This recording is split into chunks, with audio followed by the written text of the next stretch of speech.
ṣé ẹ rí mo ti sọ fún wa pé sẹ́ anything lórí ọ̀rọ̀ Yorùbá mo máa ṣe kí ni ọmọ mú wá fún wa back to back ni mo fẹ́ kí wọ́n lọ gbọ́ bí mọ́mọ́ mi láwọn bí wọ́n ṣe sọ̀rọ̀ yìí pé àwọn tó tuntun gba lẹ́tà wọ̀nyí fún àṣẹrí màmá yìí ò sinmi o lórí ọ̀rọ̀ Yorùbá so tẹ bá ṣe sọ pé yẹn ó ti lọ jàre wo àánú yín ṣe mí lẹ́yìn kí kálukú yín lọ máa gbáradì ohun tí everybody bá fẹ́ ṣe fúnlẹ̀ Yorùbá bẹ́ẹ̀ ni kí gbogbo yín máa ṣe kí ni kẹ́ máa gbáradì mo fẹ́ kí wọ́n lọ gbọ́ bí mọ́mí mi láwọn ẹgbẹ́ ṣe sọ̀rọ̀ yẹn pé àwọn tó gba lẹ́tà wọn respond tí wọ́n rí lórí ọ̀rọ̀ Yorùbá yìí náà ni o ẹ jẹ́ ká jọ wá lọ gbọ́ bí wọ́n ṣe ṣàlàyé ọ̀rọ̀ náà. iṣẹ́ tí Adétóun yìí ń ṣe lórí ilẹ̀ Nàìjíríà yẹn ni ṣe bímọ obìnrin ní kó wo àkọ́ṣe Adétóun Ọ̀nàjọ́bí ni bó ṣe ń fi gbogbo ara ṣe ló ń fowó sí ló ń gbáyẹ̀ jáde kò bẹ̀rù ikú kò bẹ̀rù ẹnikẹ́ni àfọlọ́run tó dáa ó dẹ̀ ti ní tó bá jẹ́ tẹ̀jẹ̀ náà ni òun yá bí èmi náà nìyẹn kò sẹ́ni tí mo bẹ̀rù àfi Ọlọ́run mo respect àwọn èèyàn ṣùgbọ́n mo páyọ̀ Ọlọ́run ju gbogbo nǹkan tó ń bẹ láyé lọ. ẹ̀yin ọmọ ìyá mi nínú ẹ̀jẹ̀ ẹ tọrọ ọmọ gidi ẹ má tọrọ ọmọ gbàjẹ́ ń sinmi tẹ́bárìtà lọ́mọ gbàjẹ́ ń sinmi Dàpọ̀ Abiodun yín governor of Ogun State gbàjẹ́ ń sinmi ni ọkùnrin tí ò ní bẹ̀rù Ọlọ́run tó bá jẹ́ bàbá rádaràda ni torí ìwà rádaràda rédèrèdè tó ń wù ìwà apànìyàn tó ń wù òun náà làwọn ọmọ ẹ máa wù because the apple does not fall far from the tree.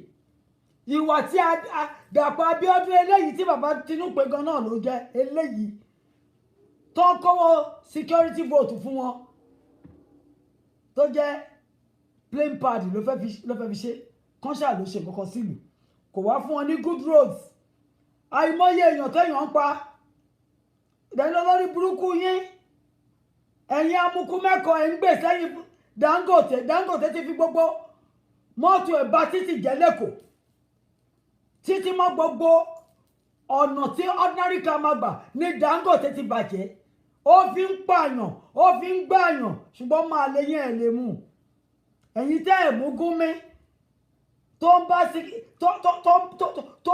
Boko Haram jẹ tó ń bá wọn mú tó ń bá wọn ya fọ́tò lẹ́fẹ́ mú Dangote tí gbogbo yín da tọ́tẹ̀ ń jẹ tẹ̀lé lẹ́yìn tẹgbẹ́ 3 piece agbádá sí lọ́rùn ọmọ àlè tó yẹ pé àkísà ló ń wọ̀ níbi tó ti wá tẹ wá da lọ́lá ọmọ Yorùbá tẹ sọ pé òun ni kó máa jó lọ ẹ̀wọ̀n ẹ̀yìn àwọn Fúlàní ló máa gbórí gbogbo yín bọ́lẹ̀ ẹ ṣẹ̀ṣẹ̀ bẹ̀rẹ̀ ní Dàpọ̀ Abiodun èmi gan sáyẹ̀nsì ọmọ àlè ní ẹ tí ò bá lọ arrest Adétóun wàá wá gbà pé ní ibi tó ló ti jẹ́ gọ́vnà yẹn kò pé èèyàn mẹ́fà tán láìkẹ́ àfọwọ́n wèrè asínwín tán kì sí àṣẹ wàá jẹ́ ìwọ gan ọmọdé international cricket kọsẹ̀ lẹ́wọ̀n ni ẹ́ gbogbo mọ́kùmọ̀kù tó ṣe àṣírí tó ṣe tó rò pé ó ti bò gbogbo ẹ̀ lọ́lọ́ máa tí o èmi ni mo sọ bẹ́ẹ̀ fún ẹ ìwọ gan máa dé international criminal court because bá bá ńlá ẹlẹ́wọ̀n apànìyàn ni ẹ ó lè ní ẹ ó lè ọ̀fọ́n agbéwìrì ni ẹ Dàpọ̀ Abiodun ọmọ Èkó ni mímì kì í ṣọmọ Abẹ́òkúta mi ò kì í ṣọmọ Ògùn state ṣùgbọ́n níbi tí ọmọ Yorùbá bá ti ń dún ẹ máa gbúrò mi bẹ̀. bí ṣe ń pariwo ayédatiwa ni mò ń pariwo Ṣèyí ni mò ń pariwo dancing governor tó fẹ́ lù sí wéètì tí ò gba jíìmù lọ. ẹ ti rúgí oyin o ẹ wá ìtì rè nǹkan kan ẹ ṣẹ̀ṣẹ̀ bẹ̀rẹ̀ ni you have only touched the tip of the iceberg you have not even scratched the bottom of the barrel. ẹ ṣẹ̀ṣẹ̀ bẹ̀rẹ̀ ní kí lẹ ti rí nothing nada ẹ ti rí nǹkan kan ẹ ti rúgí oyin àti ìfẹjọ́ yín sí gbogbo àgbáyé ṣe wọn pé mo rán yín létí màá tún rán yín létí sí èmi ló pè ní vice president and co-convener of Yoruba Global 1000 èmi ọmọ mi ni mi ò bẹ̀bẹ̀ fún o torí mi ò láìkí kí n máa bẹ̀bẹ̀ fún position ibi tọ́lọ́ bá gbé mi sí ó ti tẹ́ mi lọ́rùn ṣùgbọ́n lèmi ní vice president tó sí wọ́n láwọn mọ̀ pé àwòdì mi sẹ́ máa gbé kọjá adìẹ bẹ́ẹ̀ ni máa gbé ọmọ ènìyàn máa gbé màálù máa gbé kẹ́tẹ́kẹ́tẹ́ máa gbẹ́ṣin máa wá gbé erin lé lórí máa lọ sọ wọ́n kalẹ̀ sí International Criminal Court ní Hague ẹ̀yin ará mi ẹ máa dúró ẹ máa sọ sókè ẹgbọ́n sókè United Nations tún ti gba lẹ́tà wa as at this morning àkọ lẹ́tà yẹ̀bẹ̀yẹ̀bẹ̀ sí wọn o Yorùbá Global 1000 Yorùbá Global 1000 ta ní president torí ẹ fapo torí ẹ múnádóko tí sẹ̀rí bẹ́lọ̀mù ẹ̀ tí kọ́tẹ̀sì ẹ̀ tó ń jà wàràwàrà tí medulla oblongata ẹ̀ tó dúró ṣan president wa orí ẹ̀ pé bàjẹ́ educational technologist ní PhD in educational technologies ó dẹ̀ ń lò ó gbogbo United Nations ti gba lẹ́tà wa o NATO North Atlantic Treaty Organization ó ti gba lẹ́tà wa Germany ti gba lẹ́tà Japan ti gba kọ́pì African Union Mahmoud Ali Yusuf bí Yusuf ọ̀nẹ́ ọmọ Djibouti the African Union chairperson ó ti gbọ́ ó ti gba lẹ́tà àti fún Sulu Gambari ọmọ àlè Fúlàní tó ń dúró tó gbẹ́sẹ̀ sí wa lọ́rùn Amina Mohammed ọmọ Fúlàní tí Brit kò tó bí fún àti gba kọ́pì wọ́n á rí wọ̀nyẹn àbá United Nations ṣeré o à ń kú èrè ẹ̀ ni pé nígbà kẹgbà not verbal ni wá ṣé ojú yín fọ́ ni ṣé ẹ̀ tún lè kàwé mọ́ ni ṣé ẹ dọ́ǹbù ni tẹ́ ẹ̀ fi dá wa lóhùn bẹ́ẹ̀ ṣe ní ká gbé lẹ́tà yẹn wá bá yín la gbé wá bá yín not verbal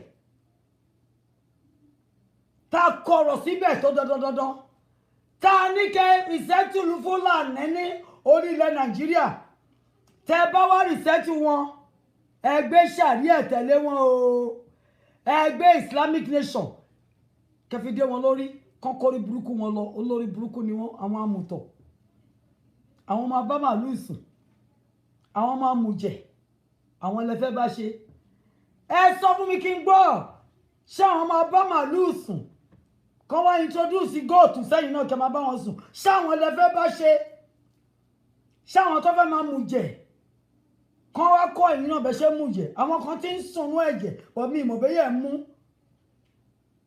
ṣé ohun tẹ́ fẹ́ nìyẹn ẹ̀yin ọmọ ìyá mi nínú ẹ̀jẹ̀ ẹ tí rí kankan o a ṣẹ̀ṣẹ̀ mẹ́yẹ bọ̀ lápò ni nítorí náà kékeré ni ẹ ṣẹ̀ṣẹ̀ rí ní Sokoto ẹ máa rí késekése ní Gombe ẹ máa rí kàsàkàsà ní Zamfara ẹ máa rí kílekíle kálákálá ẹ máa rí ní Niger ẹ máa rí ní Kaduna ẹ máa rí ní Kano Sultan of Sokoto Shetani of Sokoto wọ́n máa wọlé ẹ àdùn olóró máa dún àwa ọmọ Yorùbá ọmọlúàbí ni wá àwa ò lọ́bẹ àládàá ní AK-47 bọ́tà lẹ́yìn tó jù yẹn lọ a ní Elédùmarè yẹn ló gbé Trump jáde fún wa o divine sacred help ni ó jẹ́ Trump la máa pè ní Cyrus bí Ọlọ́run ṣe rán Cyrus sí àwọn ọmọ Israeli níjọ́sí so Donald John Trump the president of the United States of America òun lọ́lọ́run fẹ́ rán sáwọn ọmọ Yorùbá àwọn ọmọ Yorùbá ló ṣe gbé dìde nítorí kò láìkí wa o tọ́lọ́ máa ń sọ fún wa pé ká lọ sí olúwa ká lọ mú ọ́ìlì wa ká lọ túlù wa ṣe kò ń ṣe pé láìkí wa bọ̀tọ́ Ọlọ́run kọ fún ní tipátipá Ọlọ́run kọ fún ní tipátipá pé kó dìde ìwọ ní Cyrus tó ń fẹ́ràn lọ sílẹ̀ Yorùbá lọ́gbẹ̀jà wọn mọ́ mi jà ó dìde o Sókótó lẹ́rí yẹn ẹ̀ tí rí Zamfara ẹ jẹ́ kí tí wàá já yín ṣe ẹ̀yin ará mi èèyàn kan bíi bàbá Tinubu kí ló ń porúkọ ẹ̀ Maduro of Venezuela ìyẹn wà ní South America ìyẹn náà ṣe mọ́kùmọ́kù rádaràdá rédèrèdè yánnayànna bíi bàbá yín bàbá T-Pain wọ́n ti gbé òun àtìyàwó ẹ̀ ṣẹ́gbọ́n tí mo sọ fún yín United States òun lọ́lọ́run fi bátìnì sí lọ́wọ́ ń sìn wọ́n ti gbé Maduro of Venezuela àtọ̀hún àtìyàwó ẹ̀ ibi tó ń gbé wọn lọ èmi ò mọ̀ kò dẹ̀ kàn mí gbogbo ẹni tó bá ti lóhùn lágbára jọ Ọlọ́run lọ Ọlọ́run á fi sí ipò ẹ̀ Ọlọ́run ti gbé Maduro ẹ wá jẹ́ kí n sọ fún yín kì í ṣe gómìnà kan ló máa gbé o mo ti kọ lẹ́tà sí wọn èmi vice president mo ti support president mi mo ní ẹgbẹ́ Màtàwálé ẹni tó pè ní defence bí ẹ commissioner ni o bí ẹ minister ni o I don't bloody care wọ́n máa gbé mo ní ẹgbẹ́ Isa Pantami communication minister ẹ máa gbé òun ló ń pín INN NIN SIN ló ń pinlé gbogbo àwọn wèrè àtàsíwín tó ń wá láti ìlú tá àmúbi tó ti so oríṣọkan wá tó ń pinlé wọn lọ́wọ́ pé Nàìjíríà nílé wọn. Isa Pantami, you ain't seen nothing yet. There is a new sheriff in town and it's going to be business as usual. The Yoruba Global 1000 will show you what nonsensical nonsense will not be taken. Nígbà láàbọ̀ lọ́wọ́ yín a mọ̀ pé ẹ̀fẹ́ fún wa lódindi bọ́tá ti jọwọ́ ṣòkòtò kan náà ẹ̀yin ọmọ ìyá mi ẹ gbóhùn sókè sẹ́ mo ní gbogbo ariwo tá ń pa tẹ́rò pé nìkan kò dára lóhùn àwọn àjùlé ọ̀run ń gbọ́ àwọn àgbáyé ń gbọ́ yín ẹ pariwo sókè kí n gbọ́ mo ní kẹ́ pariwo ọ̀fun mi ṣe bí ẹni tí kò fẹ́ sọ̀rọ̀ lánàá mo fi tíì jó mo fi pẹpẹmẹǹtì jó mo fi kọ̀nà sùúrù sínú omi gbóná mo fi ọ́nì àti lẹ́mọ̀nù ẹ̀yin ará mi ló wà ń bí báyìí mo fi jó ṣàrí tó ń dún bí agogo ẹ̀rọ ẹ̀ wà nítorí náà mo fẹ́ sọ fún yín yí pé gbogbo àwọn tó ń dí wa lọ́wọ́ ẹ bá mi sọ fún wọn pé mi ọmọ òmí ni mo sọ bẹ́ẹ̀ ọmọ òmí Àmọ̀kẹ́ Adé ọmọ Jani àti ìbísọ̀ mi ọmọ Ibrahim Adéyẹmí Dìísù òun ló sọ̀rọ̀ mo fẹ́ kẹ́ mọ̀ pé a sọ̀rọ̀ má tàṣẹ lọ́lọ́run tí mo dúró tì àwí bẹ́ẹ̀ ṣe bẹ́ẹ̀ ni bàbá mi lóde ọ̀run ẹ bá mi sọ fún wọn yí pé wọ́n máa gbé Kazeem Shettima yín o nọ́mbà 2 mànú yín nìyẹn a máa gbé bàbá olódò dẹ́bọ̀ tó ń sìn wọ́n fi tiẹ̀ pamọ́ ná wọ́n máa gbé Kazeem Shettima mi ni mo sọ bẹ́ẹ̀ fún yín Sultan of Sokoto máa lọ sí ṣẹ́rẹ́ àwọn Adéọba Yero Lamido Sanusi wọ́n ń ṣeré ni wọ́n máa lọ sí because on their watch wọ́n jẹ́ kí genocide ṣẹlẹ̀ wọ́n máa rí wẹ́ẹ́ a máa fi wọ́n pa wẹ̀dẹ́ a máa fi wọ́n pa wẹ́dẹ́wẹ́dẹ́ èmi ni mo sọ bẹ́ẹ̀ fún yín mi ò lágbára o mi ò lówó o mi ò léèyàn ṣùgbọ́n mo ní bàbá tó ju bàbá la bàbá anybody lọ òun ni Ọlọ́run àrí ìró àlà alápá kábíkábí Ọlọ́run tó ń dájọ́ afẹ́yípẹ́ran ọlọ́wọ́ gbọgbọrọ tó ń yọ ọmọ iná ọ̀fìn bàbá mi àríjà màsà arógun má ṣọ̀lẹ alágbádá aná owó kẹ̀mbẹ̀rẹ̀ bíi ìjà òrò ọmọ níṣẹ́ iná kó tún gbómi ti lẹ́yìn kó rán ọmọọṣẹ́ ní ikú iṣẹ́ ikú kó tún máa dúró dé ilé tó rọ́ mọ̀ pé máa padà sí lẹ́sẹ̀ bàbá mi nìyẹn o ẹkùn ọkọ fẹ́rò ẹrù jẹ̀jẹ̀ létí òkú pupa àríjà màsà arógun má ṣọ̀lẹ òun ni bàbá tí mo gbójúlé òun ni mo fẹ̀yìntì òun làrí ìró àlà òun lọ́lọ́run tí mo fẹ̀yìntì o Jésù ni mo fẹ̀yìntì èmi ò lè ṣubú fẹ̀yìntì Jésù ni mo fẹ̀yìntì Jésù ni mo fẹ̀yìntì mi ò lè ṣubú bàbá mi lọ́run ni mo fẹ̀yìntì ó ní kí n máa lọ òun wà lápá ọ̀tún òun wà lápá òsì òun wà lẹ́yìn mi òun wà wájú òun tún wá gbáńdẹ́rì tì mí tó máa gbé mi dání sí ọwọ́ ọ̀tún ọwọ́ wọn méjèèjì kémi báyìí lè má fẹsẹ̀ gbá òkúta bẹ́ẹ̀ ló sọ Psalm 91 verse 11 ló sọ bẹ́ẹ̀ nítorí náà ẹ̀yin èèyàn mi ẹ bá mi tẹ̀lé mọ́ wọn létí isa pàǹtà mi ó máa lọ sí o Aajo Bayero wọ́n ń bọ̀ wá gbé ẹ Lamido Sanusi ẹ jẹ́ kó sínú oyin torí ọmọ inú òhò nìyí wọ́n bọ̀m̀bù yín jáde ni àwa kọ́ la máa ṣe Cyrus wa ti jáde òun náà ni Donald Trump ẹrù fàyínkọ́ bàbá ìgò south ìwọ náà máa lọ sí nítorí ọmọ bí Boko Haram ṣe délẹ̀ Nàìjíríà wàá lọ sí Babangida wọn lè má lè gbé fẹ́ gbé wọ Ọlọ́run ti dé ẹlẹ́jọ́ already orí wíṣà tó máa wà ní ẹtọ́jọ́ máa fi dé gbogbo iṣẹ́ ibi tó ṣe ìyà ẹ ti bẹ̀rẹ̀ sí dé. The retribution of justice upon your head right now. You ain't going nowhere. And if you are going, you are not going to leave that wheelchair. That's why you are going to collapse on the last day. On the last day. Only wheelchair ló máa kú sí. Ẹ ṣẹ̀ṣẹ̀ bẹ̀rẹ̀ ni o. Galadima. Wọ́n máa gbé ẹ. Saraki mo ti forúkọ ẹ sí o. 1.9 billion tí wọ́n náà gbé wàá ṣàlàyé táyà. Ọmọ àlè tó ń fọwọ́ òsì júwèé bàbá ńlá bàbá ẹ̀. Ọmọ àlè ọmọ ọ̀ràn kíran.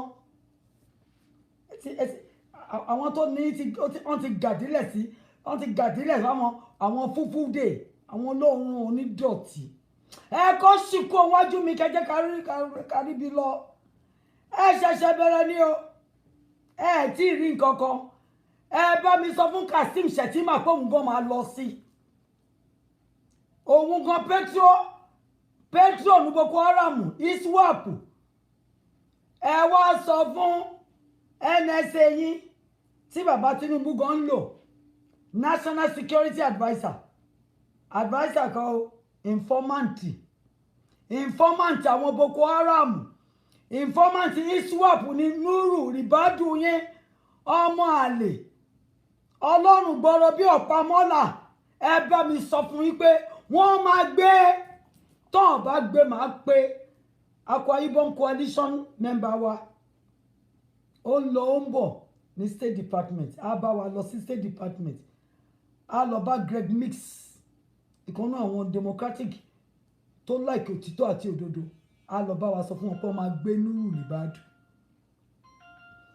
wọ́n máa gbé Nuru Ribadu the NSA olókùrọ̀ ìkà apànìyàn wọ́n máa gbé.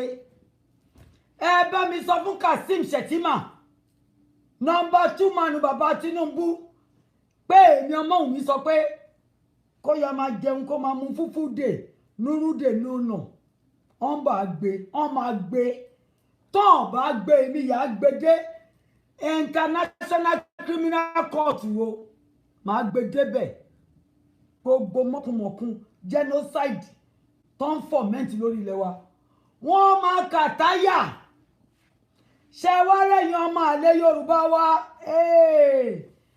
ẹ̀yin ọmọ àlè tẹ́ ń fọwọ́ òsì júwèé bàbá ńlá bàbá yín ẹ máa jẹ gómọ̀ṣọ́ àdáyá nínú ìyà. Ó bẹ̀rẹ̀ látọrí bàbá láyé òpùrọ̀ ayé àti ọ̀run ibi tó ti rí 2.9 billion wá ṣàlàyé táyà olè ní ẹ. Fẹ́mi Adésínà ikú ṣínà wá ṣàlàyé táyà ibi tó ti rí 1.9 billion. Ó pèrè ní principal àbí personal assistant bàbá Buhari ó ló dá industry lẹ̀ ó tọ́ mi ò tàrẹ́sì ó wá lọ ní 1.9 billion olórí burúkú ẹ̀ Ọlọ́run máa bọ́ sí stomach wọn àgbà lọ́wọ́ ẹ̀. A máa gbé ẹ dé International Criminal Court ẹlẹ́wọ̀n gidi nìwọ gan. Ó mọ̀ nípa bí Buhari ṣe kú ní 2017 tẹ́jọ́ bò mọ́lẹ̀ pẹ̀lú bàbá Tinubu tẹ́ ń ṣòṣì bí ẹran aṣẹ́wó. Fẹ́mi Adésínà ìyá ti wọlé tọ̀ ẹ́ o, kò sí bó ṣe máa ṣe kó lọ pa àwọn alálẹ̀ wọn ò ní dá ẹ lóhùn tó pé òdìdí ọ̀run wọn á nà ẹ́. Ọkọ̀ tán fi fọ́ amọ́ráìtì lórí níjọ́sí wọ́n sọ ẹyọ kan péré ló máa sọ lù ẹ́ kórí ẹ̀ tó fọ́ dànù. Ẹ̀yin ará mi ọmọ ìyá mi ẹ bá ń kìlọ̀ fún gbogbo àwọn Yorùbá wa tán láwọn ẹ̀dà sí wa. Bàbá Fẹ́ Babalọ́lá ni, Fẹ́mi Fálànà ni, Jimoh Ibrahim ni, Àkàndé ni, Ajébúlé ni, Ọ̀gbàrá ni, tán láwọn sínétọ̀, àwọn House of Representatives, àwọn mílíọ̀nìà. Ẹ bá mi kìlọ̀ fún Ọ̀tẹ́dọ́lá gangan tí ò bá fẹ́ wọnú omi gbóná, tí ò fẹ́ wọ gàù, òun á tẹ́ o. Ẹ bá mi sọ bẹ́ẹ̀ fún. Owó kọ́ lẹ̀ṣọ́ ènìyàn, ìwà rere lẹ̀ṣọ́ ènìyàn. Ẹni ibi ni gbogbo wọn, àtọlówó wọn àtọlọ́lá wọn, lọ́kùnrin lóbìnrin ni, tó ń dún mọ̀rùmọ̀rù mọ́ wa. Ẹ̀ńdà hospital kò sí qualified doctors, Mrs. Alákìjà. Ẹ ṣé o, philanthropist lady. Ó di housing mélòó lẹ́kọ́ fáwọn tí ò rí légbé. Ó di iṣẹ́ mélòó lẹ́yìn gan dálẹ̀. Àwítọ́ ẹni kìrìsìtẹ́nì ni abiyamọ fọjá gbọ̀rọ̀gbọ̀rọ̀ àbí. Ẹ bọ́ lọ́hùn lẹ́sẹ̀ ìgbèjì. Mi ò mọ̀ yín dáadáa o, ṣùgbọ́n the little tí mo rí ń bẹ̀, I'm not impressed. Ẹ kọ́ hospital so bloody word. Ṣé lẹ́yìn tẹ́tí lé gbogbo doctor sẹ́yìn odi? Tẹ́tí lé gbogbo àwọn doctor sẹ́yìn odi? Ẹ wá lẹ̀ ń kọ́ fáwọn tailor, àwọn bricklayer tó máa sọ ẹ̀mí àwọn èèyàn, tó máa pa wọ́n, tó máa láwọn àwọn ń ṣe surgery. Àwọn ló kù tẹ́fẹ́ gbé hospital rẹ̀ kò burú o. Ọlọ́run á san yín lẹ́san gẹ́gẹ́ bí iṣẹ́ ọwọ́ yín. Ọlọ́run á san yín lẹ́san. Kékeré ni gbogbo yín rí, ẹ máa rí kèsèkèsè kàsàkàsà. A máa fi yín pa wẹ̀ẹ́dẹ́, a máa fi yín pa wẹ́dẹ́wẹ́dẹ́. Ọlọ́run sọ nígbà tí mo ń ka Revelation, ìwé tó gbẹ̀yìn Bible nìyẹn, ní chapter 3 verse 17. Ó ní gbogbo ẹ̀yin tẹ́ rò pé wà blessed, tẹ́ lówó, tẹ́ lọ́lá, tẹ́ ní dúkìá. Ó ní tẹ́ rò pé ní nǹkan. Ọlọ́run ní ẹ mọ̀ pé ẹ ní nǹkan kan, èmi kọ́ ni mo kọ́, inú Bíbélì lèmi náà ti kà. Ẹ lọ sí Revelation náà, ìfihàn orí 3 ẹsẹ̀ 17. Ibẹ̀ mo ti ń ka ọmọ kọ́lẹ̀ ni o. Ó lẹ́yìn tẹ́ rò pé nílé ẹ lówó ẹ lọ́lá, ẹ ní nǹkan bàtìbàtì bàǹtàbàǹtà. Ọlọ́run ní ẹ mọ̀ ni, you are nothing. Ọlọ́run ní you are wretched. Èmi rò pé tí ò lówó ló ń pè ló wà wretched. Ọlọ́run ní ẹ wà wretched pẹ̀lú gbogbo owó ọlá tẹ́ ní. Ọlọ́run ní ẹ wà miserable. Ọlọ́run ní nothing níyín. Ọlọ́run ní ẹ poor. Ọlọ́run ní afọ́jú níyẹn. Ọlọ́run tún ní òhò lẹ́wà. Èmi kọ́ ni mo sọ o. Òun rèé o. Òun ni mo kọ́ lẹ́yìn o. Ṣé ti rí Revelation chapter 3 verse 17. Ọlọ́run ní ẹ̀yin tẹ́lẹ̀ lówó tẹ́ rò pé wà blessed. Tẹ́ ná wọn ayé, gbogbo nǹkan ayé. Tẹ́ ti rò pé ní nǹkan. Ọlọ́run ní you have nothing. Ó lè wà wí àpé ẹ̀ ní nǹkan kan tí pé ní Ọlọ́run lẹ́ẹ̀ni. Ó lè wà wretched. Ó lè wà miserable. Kò sí dùnú, kò sáyọ̀ nú ayé yín. Ọlọ́run ló sọ bẹ́ẹ̀. Ó lè wà gbówó. Ó lákùṣẹ́ ni yín o. Ọlọ́run ló sọ bẹ́ẹ̀ o. Ó lójú yín ti fọ́. Ojú inú ẹ kàn rí iná ni o. Ojú inú yín ti fọ́. Ó ní òhò lẹ́wà ẹ̀jẹ̀ wọṣọ. Ọlọ́run yìí máa ń dábìrà pẹ̀lú àwọn ọ̀rọ̀ kàbìtìkàbìtì tó máa ń sọ. Ọlọ́run ní òhò lẹ́wà.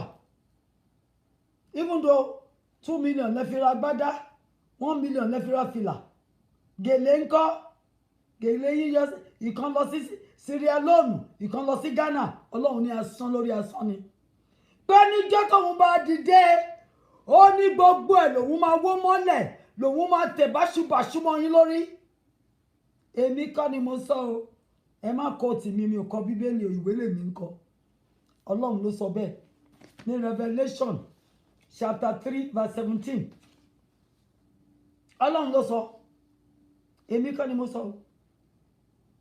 Ọlọ́run ló sọ nítorí náà ẹ má jẹ́ kí inú yín dùn ládùn jù Ọlọ́run ti lẹ́ẹ̀ ní nǹkan kan ẹ̀ẹ́dẹ̀ mọ́ra yín ẹ̀yin bílíọ̀nìà tàùsànìà àwa pẹ́nìníà àwa náà ń dúpẹ́ ààyò pọ̀tẹ́bí ò pa wá abẹ́rí ojú mi ojojú ọmọ tẹ́bí ń pa mo rówó ra wíìgì mo fi yẹrí sétí mo lè kàtíkè mo lè sọ̀rọ̀ mo jẹun lẹ́ẹ̀kan lójúmọ́ ìgbádùn nìyókù ẹ jẹ́ kí n sọ fún yẹn bí ilẹ̀ ṣe lè bó lè ṣe jì tó Ọlọ́run wá ń bá mi sọ̀rọ̀ níjọ́ tó bá bá mi sọ̀rọ̀ mi màmá ní Ọlọ́run ọ̀rọ̀ lágbájá yìí ò kàn mí kí ló wá kàn mí bẹ́ẹ̀ pọ̀tọ́ lọ́wọ́ tó máa ṣàlàyé fún mi pé mo fẹ́ kó sọ fún nítọ̀hún torí ìjọ tí n bá máa fún ní ẹgbà mi ní béèrè ẹ̀jẹ̀ lọ́wọ́ ẹ̀ bẹ́ẹ̀ ni mo sọ fún yín àìmọye méje mẹ́ta tọ́lọ́run ti sọ fún mi pé lágbájá tí mo pọ̀ nítọ̀hún tí ò dá mi lóhùn tí mo tún lọ rìpọ́ọ̀tù fọlọ́run pé kò dá mi lóhùn náà kí ni mo fẹ́ fi ṣe kì í ṣe pé mo fẹ́ bá ṣọ̀rẹ́ Ọlọ́run tún máa ń sọ fún mi pé ṣọ́hun ló ní kó pè òun ni àbẹ́mi ni mo ní kó pè bí bàbá mi ṣe ń bá mi sọ̀rọ̀ nìyẹn n bá tún pè ìjọ tí mo pè gbẹ̀yìn àtọ̀ oṣù kan lónítọ̀hún dá mi lóhùn àṣé ó ní nǹkan tọ́lọ́run ní kí n pè fún mo dẹ̀ dúpẹ́ lọ́wọ́ Ọlọ́run pé mi kọ́ tí àìmọ́ ṣe sí Ọlọ́run mi mo ṣe Ọlọ́run gba ògo inú èmi náà dùn ẹni tó ní kí n pè gan inú ẹ̀ dùn ara ẹ̀ yá nǹkan náà ń ṣiṣẹ́ bó ṣe kó ṣe nítorí náà ẹ bá mi sọ fún àwọn ọmọ ìyá mi nínú ẹ̀jẹ̀ bọ̀ tó fẹ́ kọtí àìgbọ́ sí ọ̀rọ̀ Ọlọ́run pé kán wọlé tọ̀ bàbá mi lọ kán lọ tọrọ ìdáríjì ẹ̀ṣẹ̀ repentance tó múnádóko tí kí n tẹ́ ìkan ṣe pé Ọlọ́run dáríjì mi tó máa sunkún kíkorò torí tí ìdájọ́ bá dé wọ́n á jẹ ìran kẹta àti ìran kẹrin wọ́n á jẹ tí Jésù ò bá tètè dé ìran karùn-ún kẹfà wọ́n á jẹ ń bẹ̀ kán wọlé tọ̀ Ọlọ́run lọ pàápàá jùlọ bàbá yín bàbá Típéènì bàbá Fọláṣadé Òjó bàbá Ṣèyí Emeka Odúmẹ́gu Ojúkù allegedly supposedly probably torí mi ò mọ̀ wọ́n sọ ni wọ́n lójú Odúmẹ́gu Ojúkù ló wà lójú ẹ̀ ẹ lọ ṣe DNA o for free lẹ́gbàá yẹn o ṣàlẹ́ pé mi ò charge yín for free. Bàbá Zainabu bàbá Àbíbàtì Ọláyínká àbí kí ló pè bàbá Àbíbàtì Ọláṣẹ́kínní kan Àbíbàtì yín ló wà nínú ìyọ́kì yẹ bàbá Tinubu tó ń ṣòṣì bí ẹran aṣẹ́wó tó yẹ kẹ́ mú so ó ti mú kòlóòsì ó ti mú tramadol ó ti mú cocaine ẹ̀yin fi 2.5 million ra lé fún ọmọ tí ò gbégbá tí ò gbẹ́sẹ̀ ṣùgbọ́n ẹ lè fún ọmọ tó jáde yunifásitì tó lọ sóríire káwọn náà lè ṣe ọmọ fún àwọn òbí wọn ẹ lè fún ní 270,000 tẹ fún ọgọ àwọn olórí burúkú gọ́vnà sí yín ò sàn gbogbo yín wá ń ṣòṣì bí ẹran aṣẹ́wó ọ̀gọ̀dẹ̀ yín rà ó ń ṣì ní ọ̀ràn ẹ ló ń pọ́n ẹnu ẹ lẹ́wà yín o àwọn ọmọ yín á jẹ ẹ lọ bèèrè lọ́wọ́ bàbá King Saul kó sọ fún yín bó ṣe jẹ́ ó sunkún gbẹ̀yìn ayé ẹ̀ ẹni tó ti ń pe Ọlọ́run tó padà lọ pàjẹ́ ṣe pé tí ẹ ti bá tí ẹ bá ọmọ bí tó ń sin ṣàgàrí sí ẹ lọ bí ìjọ márùn ló pàdánù ọmọ márùn ìjọ kan péyàn pàdánù ọmọ kan níjọ kan ìbànújẹ́ máa báyàn títí ọjọ́ alẹ́ ni. Ọmọ 5 lọ́lọ́run gbà lọ́wọ́ ẹ̀ nítorí pé kí ni Ṣàgárí rí aláboyún 19 ó rí mọ́lẹ̀ ní Senegal. Èmi ni mo sọ bẹ́ẹ̀ fún yín kó tó jẹ president. Aláboyún 19 ní Senegal ní Ṣàgárí rí mọ́lẹ̀ torí kó fẹ́ jẹ president of Nigeria. Wọ́n gbélé lọ́wọ́ kò rí nǹkan kan ṣe náà.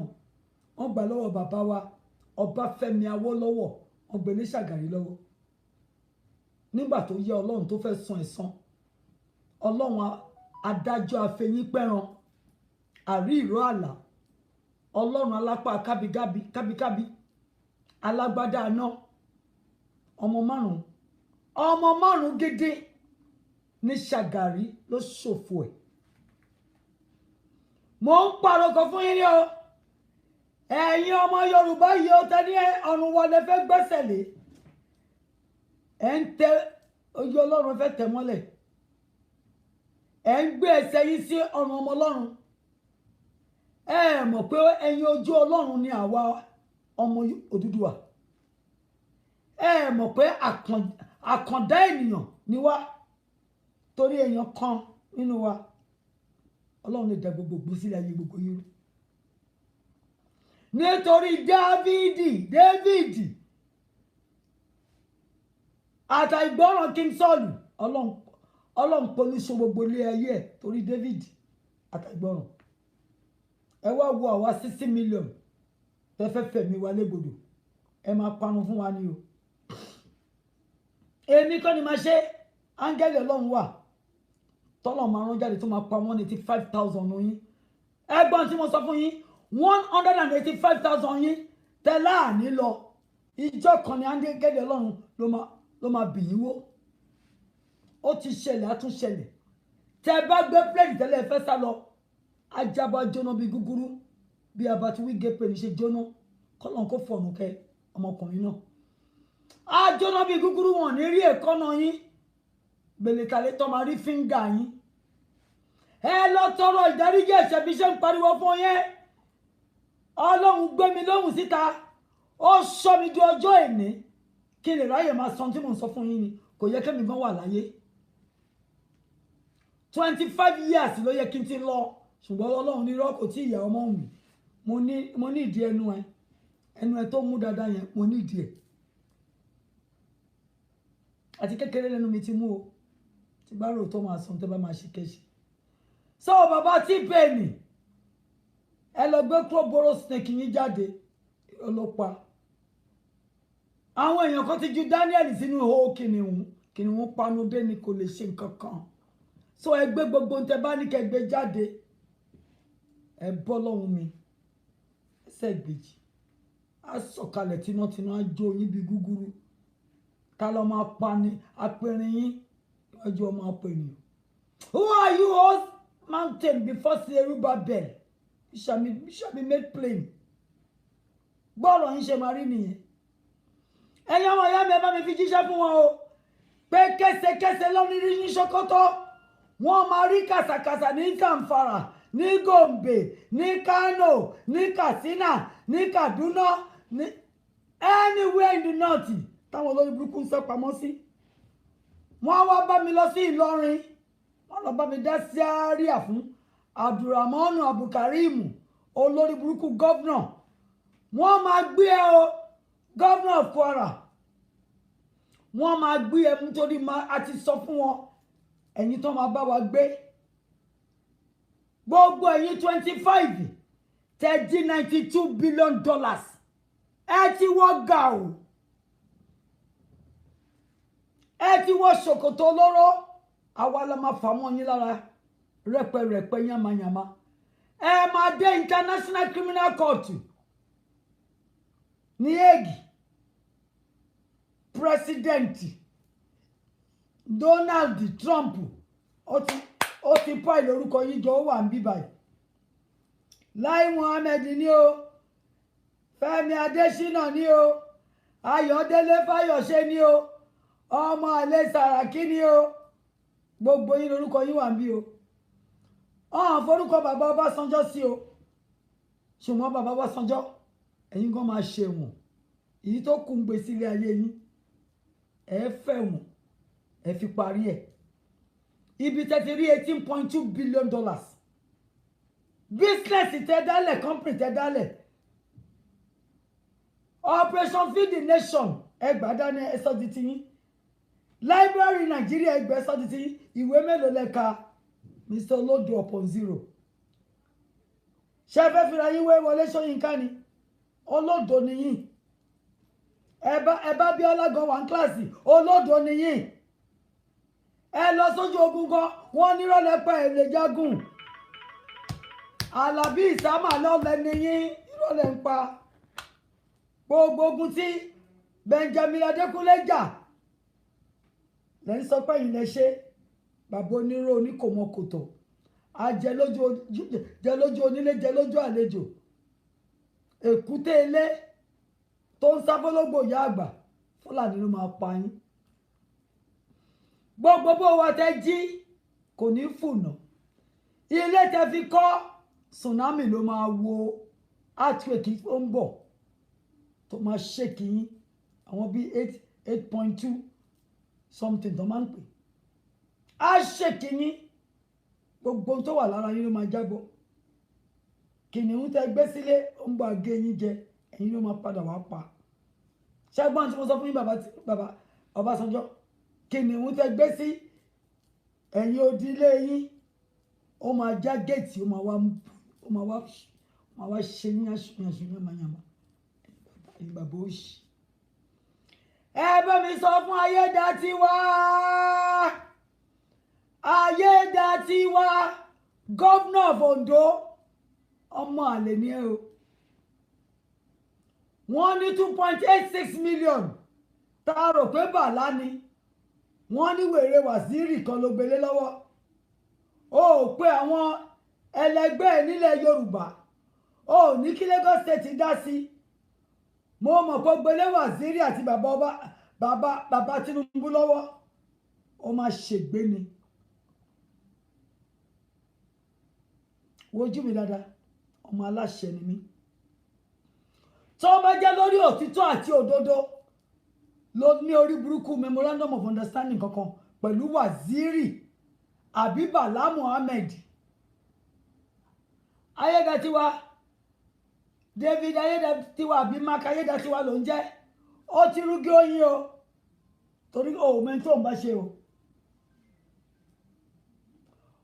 mẹ́ntó ń bá ṣe mẹ́ntó ń bá ṣe tó bá jẹ́ pé Wàzírì ló gbé bàìtúmẹ̀ ní Ondo fún tó fún ẹni 2.8 billion tó fẹ́ ná ikú òjijì máa pa ẹ́ o àwọn alálẹ̀ máa fà ẹ́ lọ lọ́jọ́ àìpé o èmi ni mo sọ bẹ́ẹ̀ fún ẹ o ò ní dúró lórí àpèrè yẹn tó bá gbé bàìtúmẹ̀ project tó máa ṣe ọmọ Yorùbá ògo aláàfẹ́ pín pẹ̀lú Fúlàní ó tún korí Fúlàní òun kì wọ́n wà lábẹ́ ó máa lọ fún wa ní o Ayédatiwa gọ́vnà of Ondo ẹ̀yin ọmọ Ondo ègì iṣẹ́ sùn lọ́nà rí bí Ayédatiwa ṣe fẹ́ polúṣọ ayé yín gbogbo nǹkan máa fi jẹun lẹ́yìn ọ̀la táwọn ọmọ yín máa múná múlò ní Ayédatiwa fẹ́ gbélé Bala Muhammed àti Wàzírì lọ́wọ́ o ó ti gba 2.86 billion lọ́wọ́ wọn ẹ kígbe síta o ẹ̀yin ọmọ Ondo ègì mò ń ké ìpèpè yín ọmọ Yorùbá ni mí lóòótọ́ ọmọ Ondo kọ́ ni mí o ọmọ Èkó pọ́nbélé ni mí bọ̀tún tó bá kan Èkó tó kan Ondo tó kan Ọ̀ṣun tó kan Ọ̀yọ́ tó kèkìtì ó kan ọmọ Èkó pọ́nbélé o ọmọ Oòduà ni mí o máa dá sí máa gbẹ́nu mi sí máa gbẹ́sẹ̀ mi sí máa kápá mi bọ̀ máa korí mi sí. ẹ pariwo Ayédatiwa jáde pé 17 trillion ní bitumen tó wà lóńdó worth tó bá gbé fún Wàzírì olórí burúkú kan àbí tó gbé fún Bàlá ọmọ àlè ẹ sọ fún pé èmi ní ikú òjijì á wọlé tọ̀ torí oúnjẹ tí èèyàn bíi 5,000 to 20,000 tó máa rí jẹ òun ló fẹ́ gbélé ọmọ Fúlàní lọ́wọ́ ó ti rúgi oyin Ayédatiwa wàá rí gbòs lọ́wọ́ àwọn ọmọ Yorùbá. Ó ti dáràn àti jọ̀wọ́ ṣòkòtò kan náà pẹ̀lú ẹ. It is not going to be business as usual. Gbogbo òṣì tó ń ṣe lẹ́yìn Akérédolú tákérédolú tí wọ́n á lọ tán tó karabọ́ ìyà tó ń ṣòṣì bí ẹnu aṣẹ́wó. Àwa la máa bẹ́ẹ̀ fi full stop máa dé ọ̀rọ̀ ẹ. Wọ́n mú àlè tó ń fowó òsì júwèé ilé baba ńlá baba yín. Táwọn àwọn ìyá yín bá ti fi something jóná pẹ̀lú Fúlàní bẹ́ẹ̀ ṣe máa ń ṣe nìyẹn. Òṣì báyìí lè máa ń ṣe. Ẹ̀yin ọmọ ìyá mi nínú ẹ̀jẹ̀,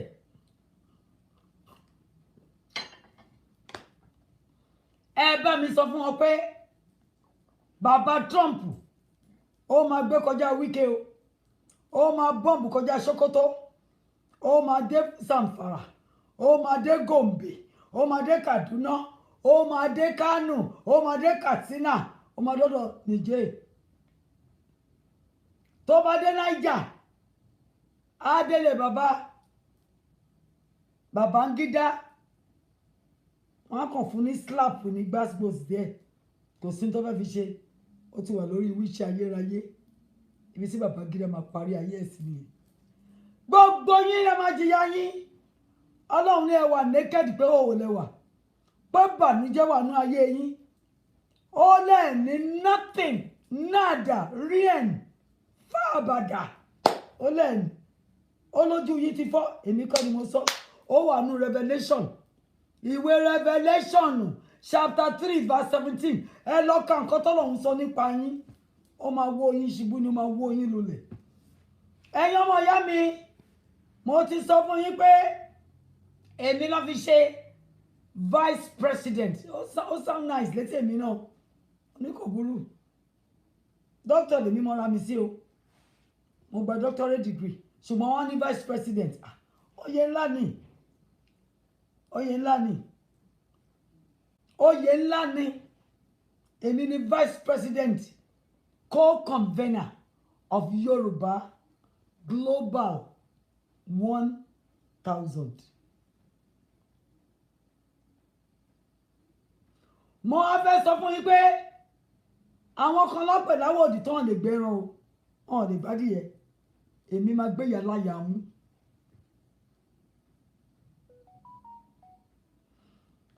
Wọ́n ní Dr.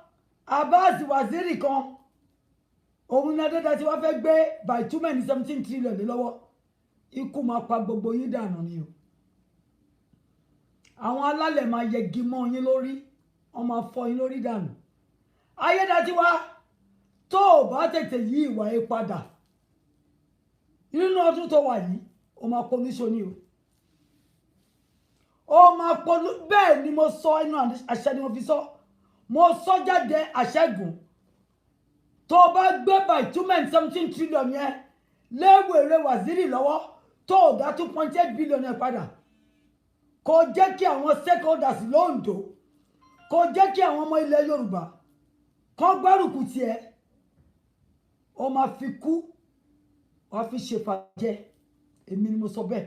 Ní ògo bó ṣe jẹ́ ti Ọlọ́run, wàá fi kú ṣe ìfàjẹ́, torí pé àá pé àjùlé ọ̀run kan yẹgi mọ́ ẹ lórí. Ẹ bá ń fi jíṣẹ́ o fún Ayédatiwa tó bá jẹ́ báyìí tí mo sọ yìí ni. Ìpè tó bá gbé the bitumen that is located in Ondo, Ọlọ́run ò gbé lọ sí Zamfara, kò gbé lọ sí Abakaliki, Ondo ló gbé wá torí pé ó fẹ́ fi ṣe àwọn ọmọ Yorùbá lóore. Ẹ sọ fún Ayédatiwa pé tó bá gbélé Abbas Waziri àbí Bala Mohammed ọmọ Fúlàní lọ́wọ́, mo ní ó máa fi kú ṣe ìfàjẹ́ ni. Á lọ láláì tọ́jọ́, láláì tóṣù. Ẹ bá mi fi jíṣẹ́ fún. Ẹ bá mi sọ fún àwọn ọmọ Yorùbá pé ẹ má fòyà o. A máa débi tá à ń lọ o. Ọlọ́run ti rán Donald Trump sí wa. Ẹ jẹ́ ká appreciate, ká tún dúpẹ́ lọ́wọ́ Ọlọ́run kó túbọ̀ ṣe mọ́. Ó máa dé Zamfara, ó máa dé Gombe, ó máa dé Kano, á dé Kaduna, á dé Katsina, á dé Niger lọ́dọ̀ bàbá Ibrahim Badamasi Babangida tó wà lórí wheelchair ibi tó máa wà tọ́lọ́jọ́ máa fi dé nì òun náà ti pa àwọn ọmọ bí mi bá ti ẹ̀mọ̀ èèyàn méjì wọlé délégí wá ń kọ́ tí mi bá máa lò mí èyí tó ṣe fún bàbá yín bàbá wa Abíọ́lá ń kọ́ MKO Abíọ́lá àti gbogbo tẹpẹ́rẹ́ yín nínú àdẹ́kò gbogbo owó tó fún yín ó máa domi mọ́ yín lọ́wọ́ ni á jó yín lọ́wọ́ ẹ̀ dalẹ̀ gbogbo yín tẹ́gba nàdẹ́kò tẹpẹ́rẹ́ yín nínú àdẹ́kò tẹ́gbowó owó oko Abíọ́lá tán sọ fún yín tán fi pléènì gbé yín lọ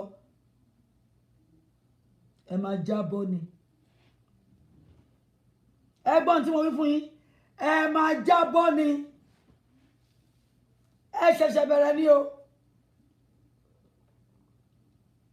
adékẹ́wọ̀n ọ̀nàjọ́ bí okúṣẹ́ gbáǹkọ́gbì mo rí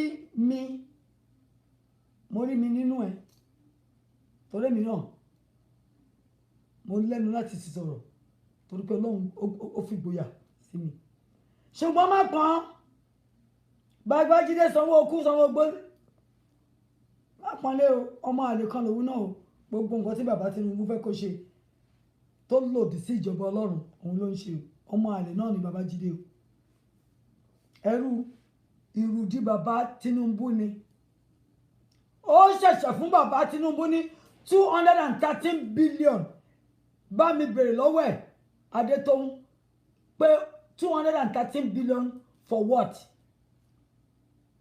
For what?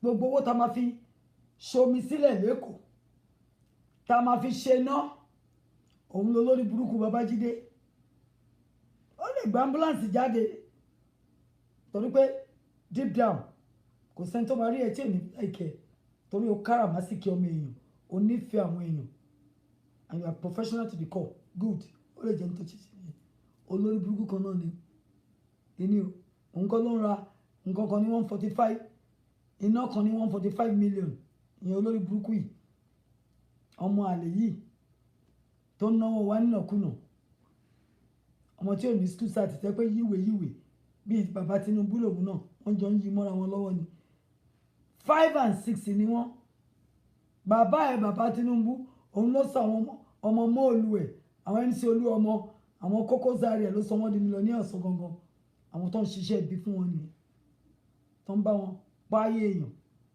àwọn ni bàbá Tinubu ló ń kówó fún wọ́n máa tún sọ Ṣèyí Odúmẹ́gu Ojúkù di gọ́vnà a máa páyé ọmọ Èkó bá wa béèrè lọ́wọ́ wọn béèrè lọ́wọ́ Babájídé sanwó okú sanwó ogbó sanwó olè pé níbo ni 213 billion ti wá tó fún bàbá Tinubu ó lè ní bàbá Tinubu àti mọ̀ yẹn o criminal mafia bàbá Tinubu lè kàn pè ní the drug mafia the baron the kingpin the warlord wọ́n ṣe ń ta gbóná ra gbóná mú gbó torí náà làwọn ọmọ wọn ṣe ń ṣòṣì bí ọ̀rọ̀ aṣẹ́wó ẹ bá mi sọ fún wọn pé it's not gonna be business as usual ìyí tó máa délé ẹjọ́ ìyí tá a máa ní kí Donald Trump gbé kó sọnù kó sọwọ́ sínú gbó kó sọwọ́ dànù ó wà nù wọn o àwọn òde kí àbí tí Donald Trump bá dùn wọn sí Donald Trump náà lè ní ó lè láì dí àti ẹ̀ níbo ni China tó ní tó máa wá òun á dìde wà kò ní da fún China níbo ni Turkey wà níbo làwọn Galadima yín wà tí Trump bá dé àwọn ọmọ ṣe kíní kan tó bá bí pọ̀nrí bá ńlá bá wọn rẹ tó bá bí Usman Dan Fodio wọn rẹ nínú kòtò kan dáhùn wọn á gbàdo lóró tó máa wó Sultan of Sokoto garden tó máa sọ di rubbles á sọ di lẹ́lẹ̀ ó dẹ̀ máa ṣẹlẹ̀ ẹ̀yin ará mi kípọ̀n kẹ́ máa pariwo sẹ́ ó máa ṣẹlẹ̀ ilé Sultan of Sokoto ní Sokoto yẹn á di Sokoto Sultan á wọ Sokoto á du kàbàkàbà á du kebèkebè á du yànnàyànnà nígbà tí àdó olóró tó bá dún lórí ilé ẹ̀ wọ́n ṣẹ̀ṣẹ̀ bẹ̀rẹ̀ ni o ẹ ṣẹ̀ṣẹ̀ bẹ̀rẹ̀ ní ẹ̀ tí ì rí nǹkan kan. You have only seen the tip of the iceberg. You have not even scratched the bottom of the barrel. Ẹ ṣẹ̀ṣẹ̀ bẹ̀rẹ̀ ní. Èmi ọmọ mi, mo ti bá yín wọ ṣòkòtò kan náà. Èmi ni máa fàyà mọ́ yín nídìí ní rẹ́pẹ̀rẹ́pẹ́. It is not going to be business as usual. Because there is a new sheriff in town. And the new sheriff is called Yoruba Global 1000. Àti bá yín wọ ṣòkòtò kan náà. Àti gbé gbogbo ẹjọ́ yín lọ sí gbogbo àgbáyé. Àti connect verbatim sí United Nations. Honorable Antonio Guterres ti gbà ó. Bẹ́ẹ̀ni. Jen Stoltenberg of NATO ó ti gba copy. Mahmoud Ali Yusuf of African Union ọmọ Djibouti ó ti gba copy. So ẹ bá mi sọ fún wọn pé wọ́n ṣẹ̀ṣẹ̀ bẹ̀rẹ̀ ni. Gbogbo ẹ̀yin Fulani enablers, Boko Haram supporters, Nukurawazi sympathizers, ẹ máa báṣẹ́ lọ. Ikú òjijì máa tó wọlé wá tọ̀ yín o. Wọ́n máa gbé yín tìkàtìkà, wọ́n á yà yín. Wọ́n á yà yín títò yín. Ẹ lọ lórí burúkú ni. Àti bá yín wọ ṣòkòtò kan náà. Ọkọ̀ yín tó máa là wá ń jà. Àwa la máa fà ya rẹ́pẹ̀rẹ́pẹ̀. Ẹyọ ọmọ ọyọ́ mi nínú ẹ̀jẹ̀. N tí mo mú wá fún yín nìyí o. Níyí àyíṣẹ́, ó máa rock. Ó máa lẹ́tíkẹ́. Kò sẹ́ni tó máa àdúrà kì í ṣe ń ta máa kúnlẹ̀ gbàmọ́ o. A máa sọ ọjà. A máa dìde dúró. A máa fẹsẹ̀ jọlẹ̀. A máa pariwo. Because the new sheriff is already in town. Yoruba Global 1000. Ẹ lọ sórí yg1k.org. Kẹ́ lọ wojú gudugudu méje yàyà mẹ́fà tí Yoruba Global 1000 tó ń ṣe. Torí pé àwa ready láti defend the 60 million àwọn ọmọ ìyá wa nú ẹ̀jẹ̀. Àráyè káràbàsá o. Àráyè ká máa fọwọ́ pa bàbá Tinubu lórí o. Torí tọ́wọ́ mi bá ba bàbá Tinubu, máa fún wọn ní kò ní. Tọ́wọ́ mi bá ráyè bá Ẹ̀rẹ̀kẹ́ Sanwó-Olú, àgbà dirty stinking slaps. Tó ń talẹ̀ wá fún Igbo, tó ń gbé fún Lábájá, tó ń wọlé onílé lówòrò Nsòkí, tó fẹ́ ta fáwọn ọ̀rẹ́ ẹ̀ àtàwọn ẹbí ẹ̀. The wild wind, the storm of God, ló máa wó gbogbo ilé tẹ́kọ́. Ilé tẹ́kọ́ sí banana tẹ́ fi ń jẹ búrẹ́dì. Tsunami àjáde lábẹ́lẹ̀, á wọ́ gbogbo ẹ̀ lọ. Ẹ fi ń ba àwọn ọmọ aláìní. Ẹ fi ń pa wọ́n lẹ́kún. Òṣè ti wọnú ilé yín tẹ́ẹ̀mù. Ìyà ti wọlé yín. Ẹ̀sín ti wọnú ilé yín ẹ̀dẹ̀ mọ̀. Torí pé ojú inú yín. According to Revelation chapter 3 verse 18, Ọlọ́run lójú yín ti fọ́ ẹ̀ lè rí. Ọlọ́run ti fọ́ yín lójú ẹ̀ lè rí sẹ́ẹ̀. Ẹ ní mi sí, kò sí mi sí. Nǹkan kan ò já yín jẹ, kò gún yín kẹ́ṣẹ́. Ẹ má jìyà. Mi ò hate yín o. Even bàbá Tinubu bẹ́ ṣe ń ṣe mọ́kùnmọ́kùn rádaràdà rédèrèdè. Mi hate yín. Mi ní ẹ má jẹ president. Ẹ lópo yẹn dáadáa. Ẹ náwó wa dáadáa. Ẹ ṣọmọlúàbí. Ẹ ní ọmọlúàbí ethos. Ẹ ní moral compass.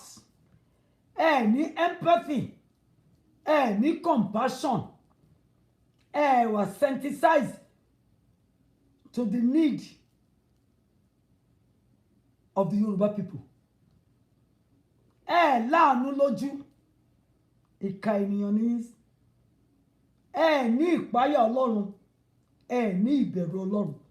Ẹni tí ò bá ti ní ìbẹ̀rù Ọlọ́run, tán bá fẹ́ ṣùgbọ́n dánwò. It's all well and good. Ẹ ní ìbẹ̀rù Ọlọ́run bàbá Tinubu. Ọlọ́run láti jẹ́wọ́ bó ṣe jẹ́ fún yín. Láti sọ fún yín pé òun lòun ní ilẹ̀ àti ẹ̀kún rẹ̀ àti àwọn tó tẹ̀dó sí orí ẹ̀. nítorí náà àwọn ilẹ̀kùn ayérayé láti gbórí sókè ọba ògo fẹ́ kọjá. Ta lọ́ba ọ̀gá ògo náà? Jésù Kristi ọmọ Ọlọ́run. Ẹ̀yin ilẹ̀kùn mo pariwo mo ní ká ṣí dànù ká jẹ́wọ́ dànù ọba ògo láti wọlé ilẹ̀ Yorùbá yẹn. Ó máa gbà wálẹ̀ lọ́wọ́ àwọn amúnipa amúnisìn ẹ̀yin ológì ní òru. Àti ṣí géètì àwọn áńgẹ́lì Ọlọ́run ti wọlé. Ẹ ṣẹ̀ṣẹ̀ bẹ̀rẹ̀ ní o ẹ̀yin tẹ́ láàní lọ ẹ máa fi kú ṣèbàjẹ́ ní o. N tó ń dùn mí fún yín nìyẹn. Yípe à ń pariwo tó fún yín pé ẹ jẹ́ ká lọ ilé tó lọ àbáwọn ọmọ Fúlàní jà ṣùgbọ́n à ń ṣe kankan náà a fẹ́ lọ ni.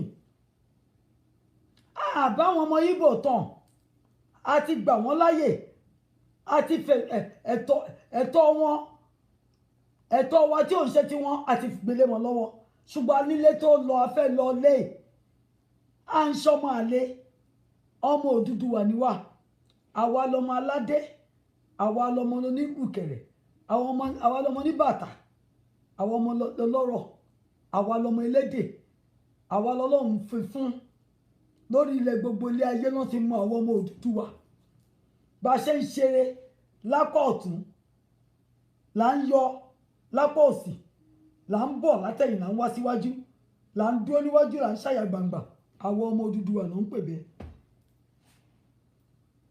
Àwa lọmọ olóye ológe ẹlẹ́yẹ ọlọ́rọ̀ àwa ni kì í ṣe pé a proud Ọlọ́run ló fún wa ntọ́lọ́run bá dẹ̀ fún yàn èèyàn láti gbé lárugẹ. I am proud to be a descendant of the Oduduwa dynasty. I am so proud. Kì í ṣe arrogance o.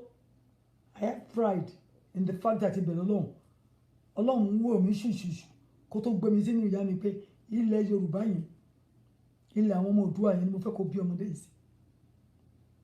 Bàbá mi náà tún wá jẹ́ ọmọ Yorùbá pọ́nbélé ọmọ ọ̀sàlẹ̀kó elétí òdìbò elétí wàṣẹ̀ ibi tí mo ti ṣàn wá nìyẹn. Bá ṣe ń gbádùn là ń gbé kọlàbà ibi tí mo ti wá nìyẹn and I'm proud of it, very proud of it. Ẹ rí mi kí n sọ pé mi ìfẹ́ mo nífẹ̀ẹ́ àwọn èèyàn mi dákú ohun tó bá máa gbà la máa fi fún pé àní jáde lábẹ́ amúnisìn Fúlàní àtàwọn olóbù ṣán ajẹkẹ́ni máyò ajẹmọ́lẹ̀ dání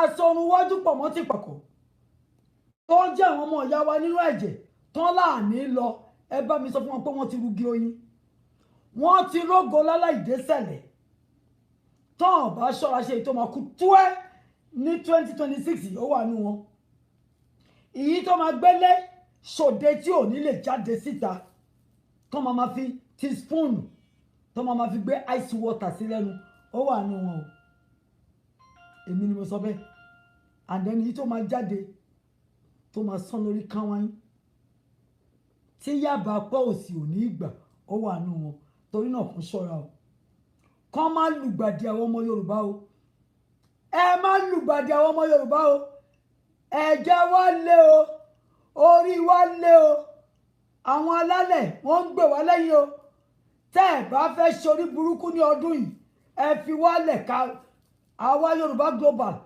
ọ̀rọ̀ wa ń lọ pàṣẹpàṣẹ pẹ̀lú United Nations pẹ̀lú NATO a máa lọ o ẹ jẹ́ ká lọ pẹ̀lú ìrọ̀rùn ẹ̀yin tẹ́ ẹ̀ fẹ́ ká lọ a máa tì yín sí Atlantic Ocean ni o ọ̀bí kí Fúlàní bẹ orí yín torí náà ẹ kọ́wọ́ ọmọ yín bá aṣọ ẹ lọ kọ́wọ́ ọmọ yín bá aṣọ èmi ni mo sọ bẹ́ẹ̀ fún yín ìjọ mẹ́ta la máa gbé lẹ́tà la máa kọ sí United Nations àfi tó bá gbọ́ nǹkan fẹ́ sọ ọ́n láti pè wá sí New York yẹn ká wá jẹ́wọ́ bó ṣe jẹ́ fún wọn á láti lọ tí Russia ò bá lọ lọ́ndà USSR kò ní máa ṣe oríire tó ń ṣe nísìn Eritrea àti Ethiopia wọ́n mà ti pín wọn ò mà bára wọn fa wàhálà Pakistan, Bangladesh àti India wọ́n mà ti pín.